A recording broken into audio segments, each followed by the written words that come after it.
হজরত শাহজালাল আন্তর্জাতিক বিমানবন্দর থেকে গত 28 ফেব্রুয়ারি থেকে আজ 3 মার্চ পর্যন্ত গত 4 দিনে মোট 147টি আন্তর্জাতিক ফ্লাইট বাতিল করা হয়েছে এবং আমরা সকাল থেকেই হজরত শাহজালাল আন্তর্জাতিক বিমানবন্দরে অবস্থান করছি। আমরা দেখেছি এখানে যে বাতিল হওয়া ফ্লাইটগুলোর যারা যাত্রী রয়েছেন তাদের যে ভিড় সেটি কিন্তু আমরা লক্ষ্য করেছি। তারা দেশের বিভিন্ন প্রান্ত থেকে এসেছেন এবং তারা অনেকেই আসলে জানতেন না যে আন্তর্জাতিক যে ফ্লাইটগুলো সেটি আসলে বাতিল করা হয়েছে। অর্থাৎ এই যে যুদ্ধ পরিস্থিতি চলছে ইরানে, ইসরায়েল এবং যুক্তরাষ্ট্রের যে হামলার ফলে যে একটি যুদ্ধ পরিস্থিতি সৃষ্টি হয়েছে সেজন্য মূলত এই আন্তর্জাতিক ফ্লাইটগুলো ইতিমধ্যে আসলে বাতিল করা হয়েছে এবং আমরা দেখছিলাম অনেকেই আসলে সৌদি আরব, রিয়াদ কিংবা অন্যান্য দেশের উদ্দেশ্যে তারা রওনা করবেন, তাদেরও কিন্তু এখানে আমরা ভিড় দেখতে পাচ্ছি। এবং সকাল থেকে এখানে যারা বিমানের জন্য যারা অপেক্ষমান ছিলেন তাদের অনেকেই আসলে সকালে এখানে একেবারে উপচে পড়া ভিড় ছিল সেই যাত্রীদের যারা বিমানের জন্য আর এসেছিলেন এবং তাদের যে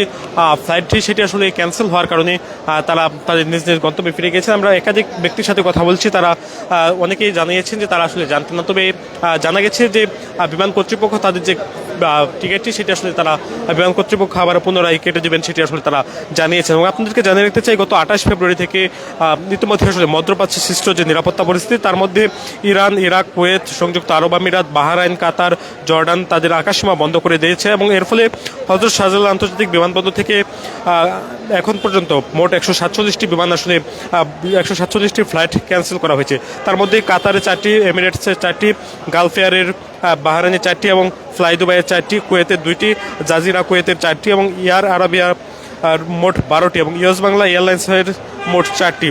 এ নিয়ে আজকে মোট 38টি ফ্লাইট কিন্তু ক্যান্সেল করা হয়েছে এবং গত 2 তারিখ মোট 46টি ফ্লাইট ক্যান্সেল হয় এবং গত 1 তারিখে মোট 40টি ফ্লাইট ক্যান্সেল হয় এবং গত 28 ফেব্রুয়ারি মোট 23টি ফ্লাইট ক্যান্সেল হয় এবং এ নিয়ে মোট 147টি ফ্লাইট ক্যান্সেল করা হয়েছে। দর্শক, আপনারা দেখছেন বিমানবন্দরে যাত্রীদের যে ভিড় সেটি আসলে ছিল কিছুক্ষণ আগে। যাত্রীরা অনেকেই আসলে তাদের নিজ নিজ গন্তব্যে ফিরে গিয়েছেন। আপনাদেরকে জানিয়ে রাখতে চাই মূলত যে যুদ্ধ পরিস্থিতি সৃষ্টি হয়েছে ইরানে, ইসরায়েল এবং যুক্তরাষ্ট্রের যে হামলার কারণে এবং সেই মধ্যপ্রাচ্যের কয়েকটি দেশ তাদের আকাশসীমা সাময়িকভাবে বন্ধ ঘোষণা করায় ঢাকার আন্তর্জাতিক ফ্লাইট পরিচালনায় বড় ধরনের আসলে প্রভাব পড়েছে এবং বাতিল হওয়া ফ্লাইটগুলোর মধ্যে রয়েছে কাতার এয়ারলাইন্সের 4টি, এমিরেটস এয়ারলাইন্সের 4টি, গালফ এয়ারের 4টি, ফ্লাই দুবাইয়ের 4টি, কুয়েত এয়ারের 2টি এবং জাজিরা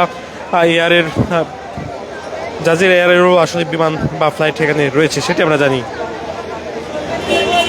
বিমানবন্দরে বেসামরিক বিমান চলাচল কর্তৃপক্ষের সূত্রে আমরা জানতে পেরেছি যে গত 28 ফেব্রুয়ারি বিকেল থেকে ইরান, ইরাক, কুয়েত, সংযুক্ত আরব আমিরাত, বাহরাইন, কাতার, জর্ডান তাদের আকাশসীমা সাময়িকভাবে বন্ধ ঘোষণা করে। এর ফলে মধ্যপ্রাচ্যগামী সেখানে থেকে আসা ফ্লাইট বাতিল করতে বাধ্য হয় বিভিন্ন এয়ারলাইন্স এবং বেসামরিক বিমান চলাচল কর্তৃপক্ষ বা বেবিচক তথ্য অনুযায়ী গত 28 ফেব্রুয়ারি থেকে গত 28 ফেব্রুয়ারি 23টি, 1 মার্চ 40টি এবং 2 মার্চ 46টি বাতিল করেছে এবং এছাড়া আজকেও বেশ কয়েকটি ফ্লাইট কিন্তু বাতিল করা হয়েছে। এদিকে আকাশসীমা আংশিকভাবে খুলে দেওয়ায় বর্তমানে কয়েকটি গন্তব্যে সীমিত আকারে ফ্লাইট চলাচল শুরু হয়েছে। বিমানবন্দর সূত্রে জানা গেছে কুয়েত, বাহরাইন, কাতার, আবুধাবি, শারজা, দুবাই ছাড়া অন্যান্য রুটে ধীরে ধীরে ফ্লাইট চলাচল করছে এবং পরিস্থিতির উপর নির্ভর করে যে পরিস্থিতি সেটি স্বাভাবিক হতে সময় লাগতে পারে বলে জানিয়েছেন বিমানবন্দর কর্তৃপক্ষ।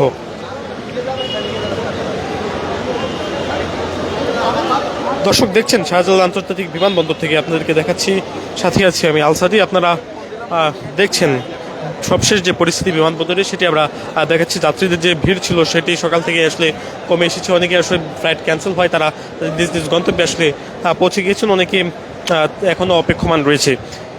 মূলত ইরানের যুদ্ধ শুরু হওয়ার পর ঢাকা থেকে মধ্যপ্রাচ্যগামী যে ফ্লাইটগুলো বাতিল হয়েছে তার মধ্যে সর্বমোট 147টি ফ্লাইট বাতিলের তথ্য দিয়েছে শাহজালাল আন্তর্জাতিক বিমানবন্দর কর্তৃপক্ষ। শনিবার থেকে 4 দিনে এসব ফ্লাইট মধ্যপ্রাচ্যের বিভিন্ন গন্তব্যে যাওয়ার কথা ছিল, সেগুলো বাতিল হয়, ভোগান্তিতে পড়েছেন হাজারো মানুষ।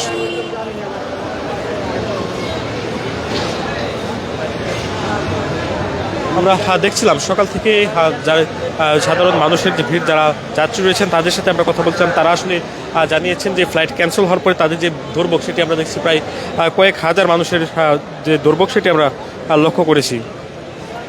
এখন পর্যন্ত বিমানবন্দরের যে পরিস্থিতি সেটি আপনারা দেখছেন। যাত্রীদের অনেকাংশে বড় একটি অংশ কিন্তু তারা অপেক্ষমান ছিলেন এবং এছাড়াও অনেক যাত্রী কিন্তু আসলে প্রবেশ করছেন বিমানবন্দরে সেটি আমরা দেখছি। অর্থাৎ এই যে যুদ্ধ পরিস্থিতির মাঝেও আসলে তারা শুধুমাত্র তাদের জীবিকার তাগিদে তারা নিজ নিজ গন্তব্যে যাচ্ছেন সেটি তারা জানিয়েছেন।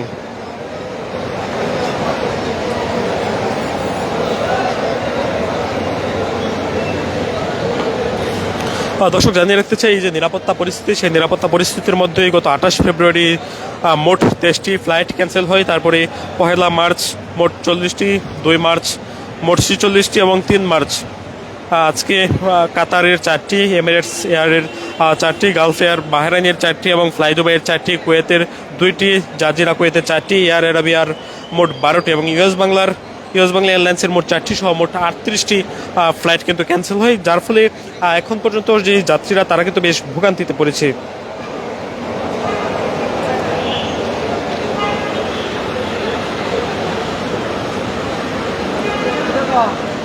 শনিবার থেকে এসব ফ্লাইট মধ্যপ্রাচ্যের বিভিন্ন গন্তব্যে যাওয়ার কথা ছিল, সেগুলো বাতিল হয়, ভোগান্তিতে পড়েছেন হাজারো মানুষ।